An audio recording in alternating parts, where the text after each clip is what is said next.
ஓம் ஸ்ரீ குருப்பியோ நமகா. நமக்கெல்லாம் நமது வாத்தியார், என்னடா 18 சித்தர்களை பிடிச்சிட்டு இருக்கீங்க, 18 லட்சம் 18 லட்சம் கோடி 18 லட்சம் கோடி இப்படியே எண்ணிக்கிட்டே போனால் அண்ட சராசரத்தை கூட எண்ணிடலாம், சித்தனை எத்தனை எண்ண முடியாது, அந்த அளவுக்கு சித்தர்கள் இருக்காங்கடா அப்படின்னு நம்ம வாத்தியார் சொல்லுவார். நாங்கள் கேட்கும்போது எங்களுக்கே ஒரு என்னமோ தயக்கம், ஒரு ஆச்சரியம், இருக்குமோ இருக்காதோ அப்படின்னு நினச்சோம். ஆனால் சொல்லிக்காட்டு அவரை பின்பற்றி அப்படியெல்லாம் வழிகாட்டி நடத்தி கொண்டிருக்கின்றார். அப்படி பல ஆயிரம் அடியார்கள் இப்படித்தான் நடந்து வருகிறார்கள். இப்பொழுது எல்லா சித்தனுக்கும் ஒரு பேரே இருக்காது, ஏதோ ஒரு காரண பேராக இருக்கும். அப்படி வந்தவர் தான் பலாக்கொட்டை சித்தர். இப்போது அஷ்டமகா சித்திகளின் மூலம் தனது உடலின் உருவத்தை அப்படியே சிறிதாக மாற்றிக்கொண்டு ஒரு சிறிய பலாக்கொட்டையின் மீது ஒரே காலில், அந்த ஒத்த காலில் இன்னும் பல ஆயிரக்கணக்கு ஆண்டுகள் இந்த திரு அண்ணாமலை புண்ணிய பூமியிலே பெரும் தபம் செய்தவர் இந்த பலாக்கொட்டை சித்தர். அவ்வாறு அவர் தீவிரமான தபம் செய்யும் பொழுது அவருடைய அளப்பரிய மந்திர சக்தியாலும் மிக மிக ஆழ்ந்த பக்தியாலும் அவர் நின்ற அந்த சிறிய பலாக்கொட்டையானது நாளடைவில் என்ன ஆச்சு, ஒரு மிக பெரிய பலாமரமாக வளர்ந்து நின்றது. இப்படி 5 திருமுகங்கள், சிவபெருமானின் 5 திருமுகங்களும் இந்த 5 திருமுகத்துக்குள்ள மகா மந்திரம். இப்படி முழுமுதற் கடவுளான சிவபெருமானுக்கு சத்யோஜாதம், வாமதேவம், அகோரம், தத்புருஷம் மற்றும் ஈசானம், இப்படி மிக சிறப்பு வாய்ந்த 5 தெய்வீக திருமுகங்கள் சிவபெருமானுக்கு இருக்கிறது எல்லோரும் சொல்வார்கள். சிவாகமத்திலே எல்லோருக்கும் சொல்லியதை நீங்கள் பார்த்திருப்பீர்கள். இப்படி 5 திவ்ய திருமுகங்கள் இருந்துதான் சப்த கோடி, அதாவது மாபெரும் சக்தி வாய்ந்த 7 கோடி மகா மந்திரங்களும் உலக நன்மைக்காக தோன்றி உள்ளது. ஓம் என்னும் பிரணவாகாரமே இந்த அனைத்து வேத மந்திரங்களுக்கும் ஆணி வேராகவும் மூல ஆதாரமாகவும் விளங்குவது ஆகும். அப்படி அந்த மாபெரும் ஓங்கார நாதத்திலே இருந்துதான் இந்த ஒட்டுமொத்த உலகையும் ஆளக்கூடிய 7 கோடி மந்திரங்கள் உருவாயின. இதனால் தான் இந்த உலகை காக்கும் சிவபெருமானுக்கு சப்த கோடி மந்திரமூர்த்தி என்ற ஒரு அற்புதமான ஒரு திருநாமம் பெயர் உண்டு. இப்படி வீணாதர தட்சிணாமூர்த்தியின் ஒரு அருளாசியை இங்கே பார்ப்போம். அந்த தெய்வீக வீணையினுடைய சக்தி என்ன பார்ப்போம். இப்படி பலாக்கொட்டை சித்தர் இந்த சீரிய தவத்தை அவரை கண்டு பெரிதும் மகிழ்ந்த வீணாதார தட்சிணாமூர்த்தி, அந்த சித்தருடைய தவத்தை பார்த்த தட்சிணாமூர்த்தி, வீணையை கையில் வைத்திருந்த தட்சிணாமூர்த்தி அதே பலாமரத்தாலான ஒரு தெய்வீக வீணையை அவருக்கு அற்புதமான பெரும் பரிசாக அளித்தார். இது இவருக்கு எதுக்கு வீணை? வாங்க, பொதுவாக தெய்வங்கள் தங்கள் கைகளில் வைத்திருக்கும் ஒவ்வொரு வீணைக்கும் ஒவ்வொரு தனித்தனி பெயர்கள் புராணங்களில் சொல்லப்பட்டு உள்ளதை இதை வெளியுலகத்துக்கு கொண்டு வந்து கொண்டே இருக்கிறோம் நமது அகஸ்திய விஜயம் மூலமாக. இப்படி உதாரணமாக கலைவாணி சரஸ்வதி தேவியின் கையில் எப்பொழுதும் இருக்கும் வீணைக்கு கச்சபி என்று பெயர். லயத்திற்கும் நாதத்திற்கும் மூல காரணமாக விளங்கும் சிவபெருமான் தானே உருவாக்கிய வீணைக்கு ருத்ர வீணை என்று பெயர். அதே போல நாரத மாமுனிவர் சதா சர்வ காலமும் எந்த நேரமும் மீட்டும் தெய்வீக வீணைக்கு மகதி என்று பெயர். இப்படி நாரத மாமுனிவரைப் போலவே சதா சர்வ காலமும் இறைவனை இசையால் துதித்து பாடும் முனிவரான தும்பூரு முனிவர் தன் கையில் எப்பொழுதுமே வைத்து கொண்டிருக்கும் தெய்வீக வீணைக்கு பேரு கலாவதி என்று பெயர். இப்பொழுது என்ன தெரிஞ்சுங்க, ஆஹா, நம்ம பேர்லாம் அது இருக்கே. எஸ், எல்லாருடைய பெயர்களும் நீங்கள் ஒரு இசைக்கருவியின் பெயரில் வைத்திருக்கிறீர்கள் என்பது உங்களுக்கு சந்தோஷமாக இருக்கிறது அல்லவா? அது போலவே வீணாதார தட்சிணாமூர்த்தி பலாக்கொட்டை சித்தருக்கு அளித்த சப்த கோடி நாத வீணையும் பல அளப்பரிய அற்புத சக்திகளை கொண்டது ஆகும். அப்படிப்பட்ட அற்புத வீணையிலே வேத மந்திரங்களை எவ்வாறு பிழையின்றி மீட்டு கொடுப்பது என்பதையும் சிவபெருமான் அவருக்கு நேரில் மிக மிக அன்பாக சொல்லிக் கொடுத்தார். ஒரு வாத்தியார் குரு போல தான் கற்றுக்கொண்ட ஒவ்வொரு மந்திரத்தையும் தனது வீணையில் மிக துல்லியமாக ஸ்வரம் தப்பாமல் மீட்டும் மாபெரும் சிறப்பை உடையவர் இந்த பலாக்கொட்டை சித்தர். இந்த மாதம் 29/6/2026 பௌர்ணமி, ஜூன் மாதம் வருகின்ற பௌர்ணமி கிரிவலத்திலே இந்த சித்தர் தனது தெய்வீக வீணையை மீட்டியபடியே திரு அண்ணாமலை கிரிவலம் ஆற்றுவார். பௌர்ணமிக்கு நீங்கள் இவரை உங்களது பக்தியை வைத்து கண்டிப்பாக நேரடியாக பார்க்கும் வாய்ப்பு உண்டு. குறிப்பாக அண்ணாமலையானுக்கு மிகவும் உகந்த அருணாச்சலேஸ்வரருக்கான மூல மந்திரத்தை அவர் தனது வீணையிலே மிகவும் அற்புதமாக மீட்டுவார். கிரிவலத்தின் இறுதியிலே அவருக்கு அருணாச்சலேஸ்வரின் பரிபூர்ண தரிசனம் கண்டிப்பாக கிட்ட இருக்கின்றது. அதன் பின்னர் அவர் மீண்டும் வீணாதார மந்திர நாதலோகத்திற்கு சென்று விடுவார். நாம் அவரை விடலாமா?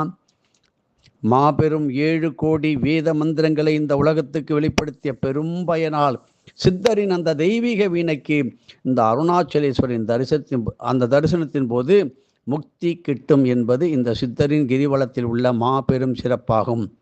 பார்த்துக்கோங்க, முக்தி வேண்டும் என்றால் அட ஏயா எங்களுக்கு 80 தான் வயசு, 90 தான் வயசு, இப்பயே முக்தி மோட்சம் சொல்றீங்களே ஐயா, காலமானது தனியாக தனித்து விடும், யாரும் இருக்க மாட்டாங்க, மனம் வேதனைப்படும்.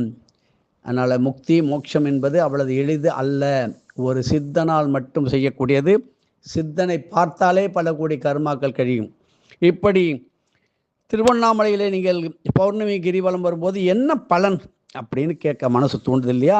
இப்படி திருவண்ணாமலை புண்ணிய பூமியை முழுவதும் இவர் மீட்டும், அதாவது வாசிக்கும் அந்த ஸ்வரம், அந்த அருணாச்சல மூல மந்திரம் ஒரு தெய்வீக நாதமாக எங்கும் பிரதிபலிக்க இருக்கிறது. தகுந்த குருவருள் பெற்று சிறந்த ஆன்மீக தேர்ச்சி அடைந்த தூய அடியார்களுக்கு இந்த தெய்வீக இசையை தங்கள் காதால் நேரடியாக கேட்கும் ஒரு அரிய வாய்ப்பு கிடைக்கப் போகின்றது.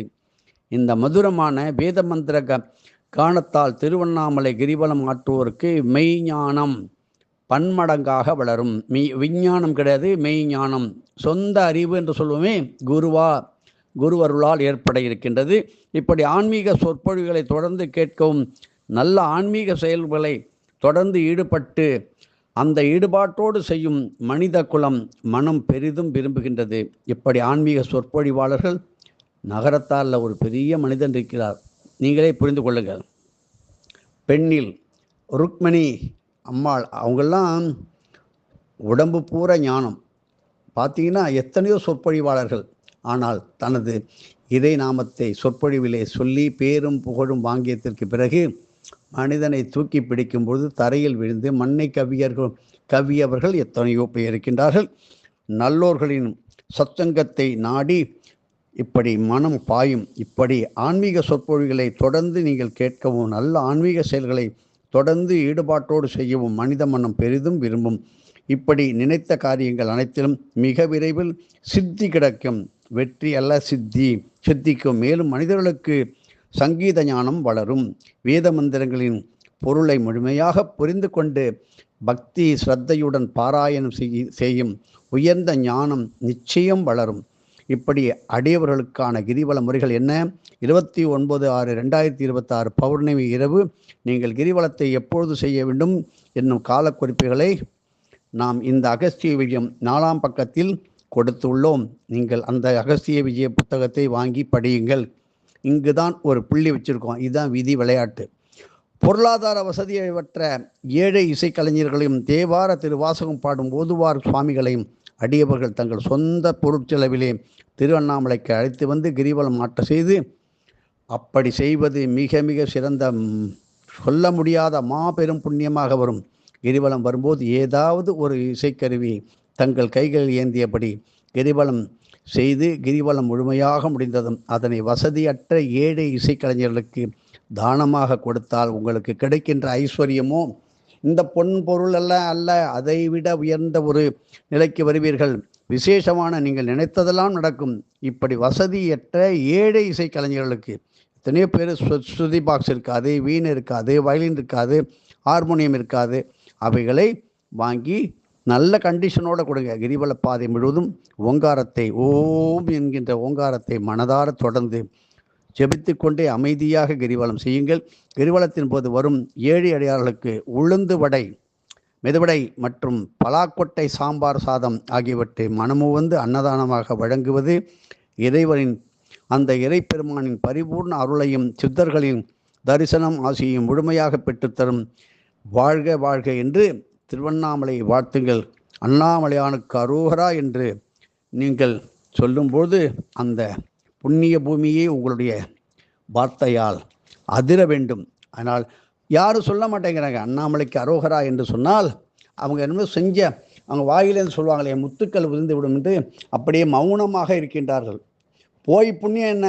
கண் இருந்தும் குருடன், காது இருந்தும் செவுடன், வாய் இருந்தும் ஊமை. இறைநாமத்தை சொல்லாமல் விட்டால் வாய்ப்பு கிடைக்கும் போது ஒரு அன்னதானம் பண்ணும்போது ஒருத்தர் சொல்வார், ஒரு யாரோ ஒரு அடியார் அன்னதானம் செய்கிற சொல்வார் அண்ணாமலைக்கு அரோகரான்னு. இந்த பிரகஸ்பதிகள் என்ன செய்வாங்கன்னா, நம்ம சொல்லக்கூடாது, எப்படியானு வாங்கிட்டு போகணும். அது ஒன்றும் கிடையாது சாமி.